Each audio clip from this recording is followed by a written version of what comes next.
Gadgenagar police स्टेशनच्या हद्दीत गेल्या अनेक महिन्यांपासून घरफोडीचे प्रमाण वाढत आहे। याच पोलीस स्टेशनच्या हद्दीत हरिओम कॉलनीतील सुनील ढवळे यांच्या बंद घरातील नगदी रुपयासह सोन्याचा 25,000चा ऐवज चोरट्यांनी चोरी केला होता।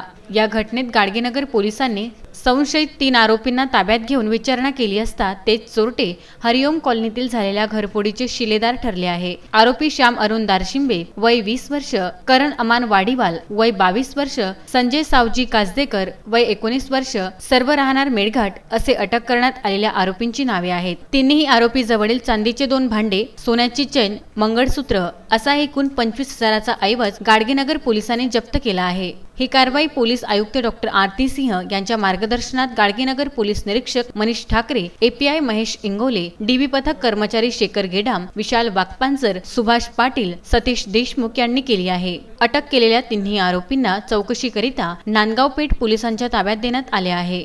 अजय शृंगारे, विदर्भ न्यूज, अमरावती।